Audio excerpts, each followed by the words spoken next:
And we have our next speaker, Mr. Alan Williams from UK. He's the director of SERVICEBRAND Global Limited.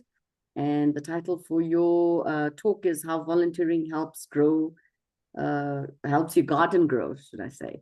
So now we're into gardening and seeds of intention again, I think. Thank you. Just before we move on, may I request, Generic, can you please mute yourself? Thank you. Over to you, Alan. Thanks, Sangeeta, and hello, everybody. Yeah, how volunteering makes your garden grow. And I really want to thank Milan for this opportunity because it's resulted in quite a revelation about my life's journey so far in the context of volunteering and values. And that's where the title comes from, obviously. Alan, might I interrupt you for a second? Can you move your camera down? Your chin's cut off on the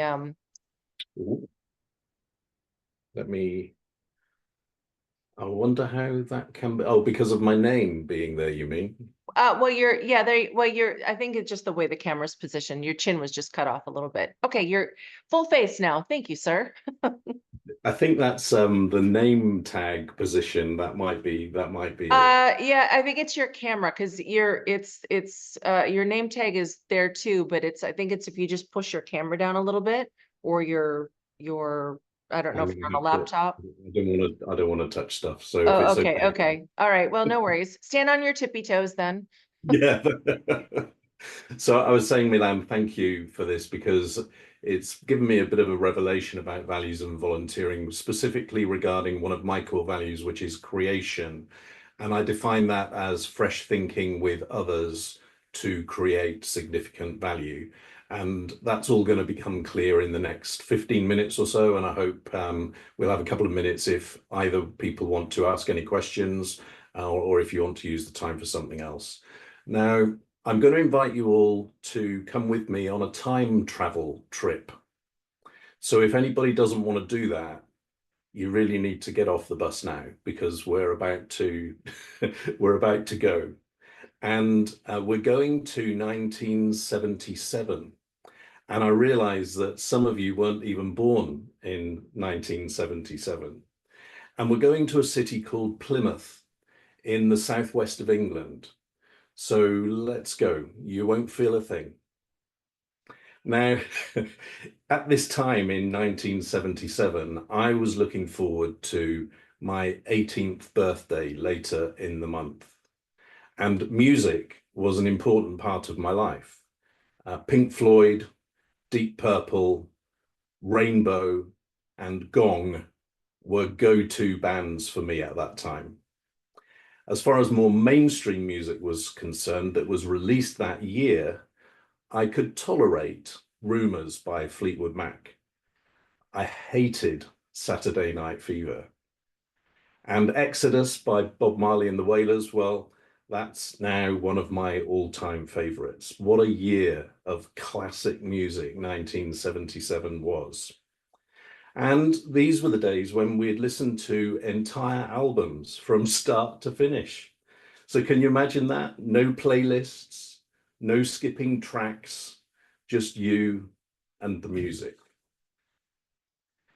So at the time, I was studying maths, economics, and French at school, with aspirations to go to one of the top UK universities to study hospitality management. I had dreams of running five-star hotels, but something else happened that year, something that shaped how I view the world and the way I live my life today.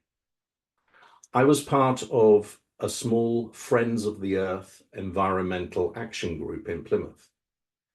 I suggested an idea for a community gardening initiative that paired people who had gardens but didn't use them with people who didn't have gardens but really wanted one. The other members of the group thought that it was worth trying, and we placed a free advertisement in the local newspaper. We ended up matching 20 pairs of people, and that was the start of something significant for me on a journey of fresh thinking with others to create significant value. The gardening initiative wasn't about money. It was about people, purpose, and creating value from nothing. Thinking about this initiatives made me realize something fundamental. Volunteering reveals your core values. When you take away the transactional aspect of money, you're left with your true intrinsic motivation, what really drives you. Now, let me ask you, if there were no limits, no barriers of time or money, what 3 causes would you volunteer for? So just take a few seconds to think about that. These answers often reveal your values, what you care about the most when nothing is in the way. Volunteering strips back the noise of the modern world and allows us to see our values in action. It's like holding a mirror up to yourself and asking, what really matters to me? For me, that gardening initiative was about community, sustainability, and empowering people to help each other. It was also about fresh thinking with others to create significant value, which has become a running theme in my life. And that's the funny thing, the principles of values-driven work, whether you're volunteering or working in a commercial environment like I do a lot of my time, they're the same. Volunteering gave me the lens through which I see the world now. The work I do today, whether with individuals, organizations, or communities, stems from those early lessons. This values-driven approach has shaped how I now design initiatives and operating models to create sustainable impact. And I'm going to share a few examples from across different sectors. At an individual level, I've created and developed the My 31 Practices approach to help people live a values-aligned life.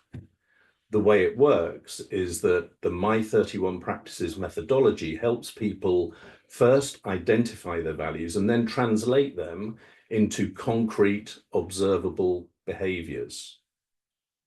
Conscious daily practice is the core principle to embed these behaviors. And right now I'm focused on bringing this approach into educational establishments to help young people become more aware of and practice their values as they transition into adulthood. It's about awakening values early on and providing a values foundation that will last a lifetime. Fresh thinking with others to create significant value. Now let's move to the corporate world. I was running a 5-star hotel and country club in a rural environment 25 miles north of London.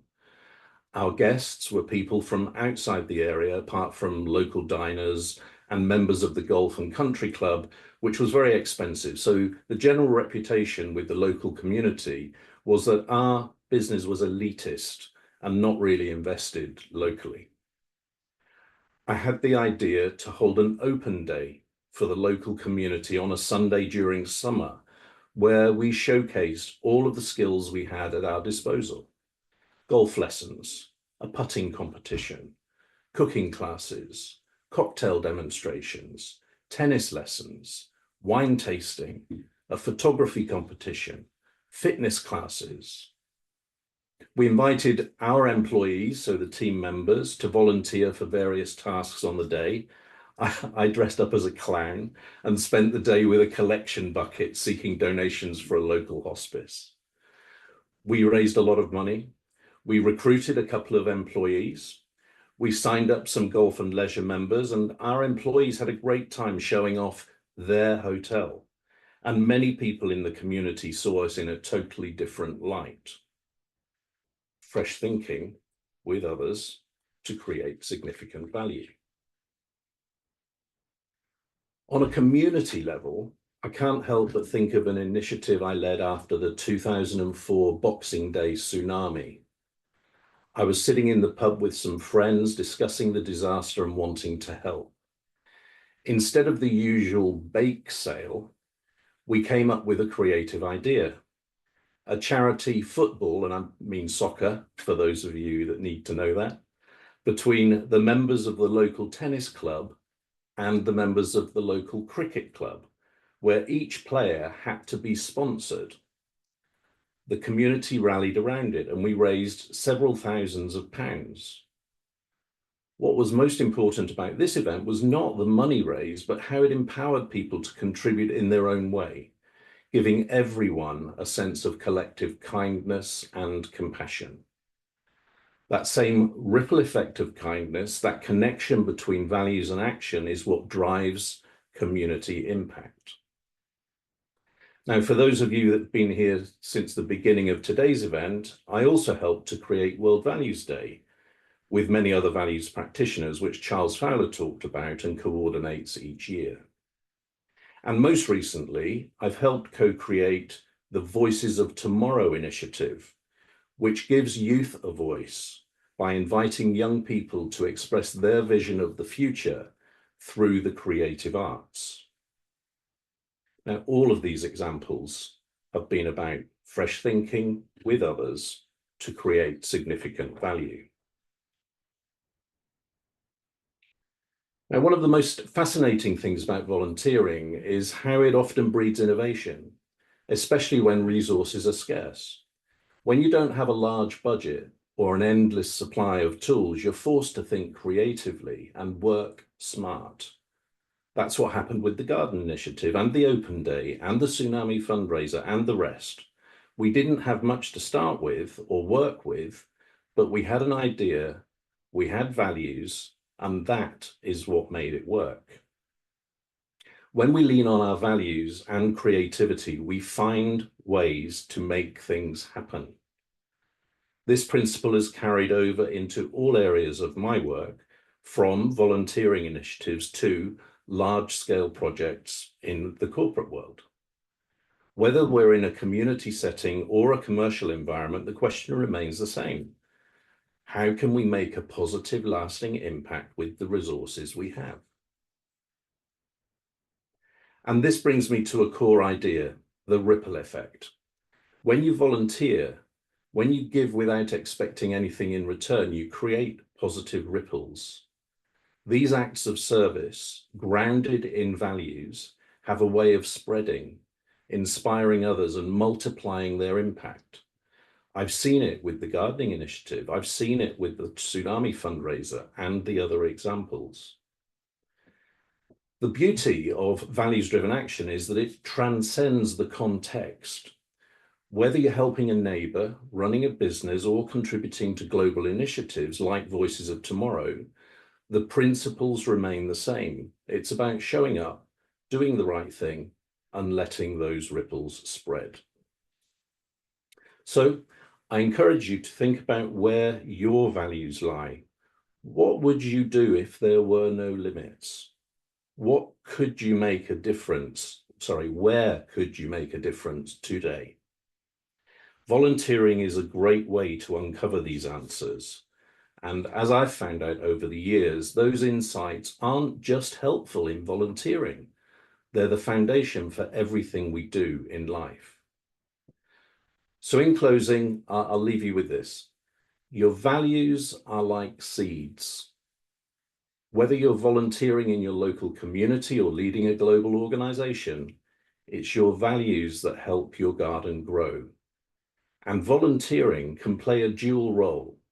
First, they can help you identify what values are important to you. And secondly, they can help put your values into action. So thank you very much. And if there is any time for questions or comment, then we can do that or we move on. Yes, there definitely is some time. I think we have about 7 minutes. So maybe we can spend 5 minutes. Does anyone have anything to add that they want to ask Alan, or any questions or comments?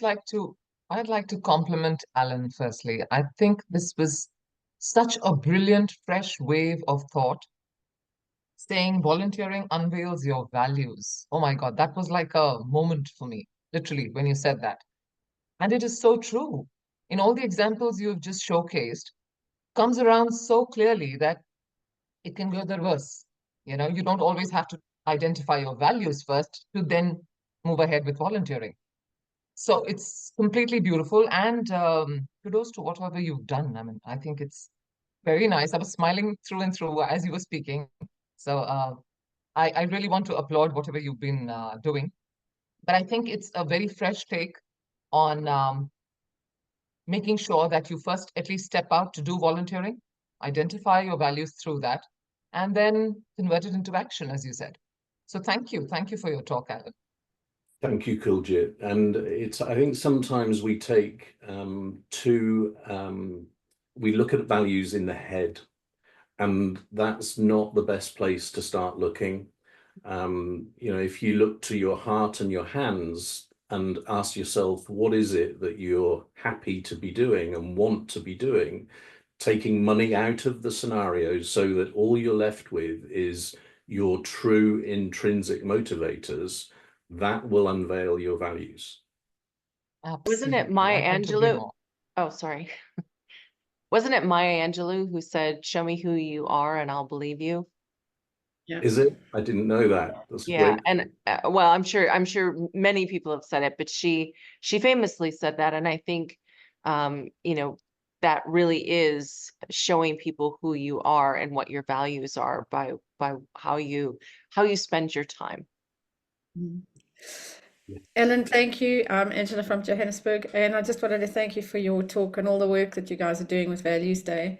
The thing that really, I think that the not-for-profit space is so underestimated in terms of ushering in the new way of work, in the sense that you spoke about the idea, the creativity, the innovation, and oftentimes with very little, and how creative those environments become in terms of being able to offer the service that they do. I know for me, if I look back on some of the things that I've done over the years in this volunteer space that I've worked in, on the smell of an oil rag, I have no idea how it happened and how it was done, but it's that sense of almost, for me, it's almost like a spiritual experience, in the sense I'm connecting with the laws of the universe because I'm living in alignment with values. And I would love to hear a lot more at some point about the values economy. I saw the book on your bookshelf behind you. I'd love to hear. Probably Yes, read it or strategic hear a lot placement. more about. Drusella, okay, do we have time for Drusella, Angela? Yes, we do. Yes, I'll be brief. Thank you for your presentation, Alan. I like the idea of having the open day of the skills and talents. I think we have a lot in our community. Probably we can do also a national day of open, so we can show what is in our community and how it can serve. And I did like the way you said that values are like sowing the seeds and to help the garden and then the growing. Thank you. Thank you. Yes. The other thing I would Flourishing. add, Drusella, is that, as a gardener, you wouldn't just leave the garden to run riot and run wild. You would tend it and care for it. And that's the same with our values. We can choose where we invest our time, either in what we believe in or get distracted to spend time on the stuff that is less important to us. It's a choice. Yeah. And that takes us to choices that Angela is a big proponent of, like, we have choices to make. So thank you, Alan.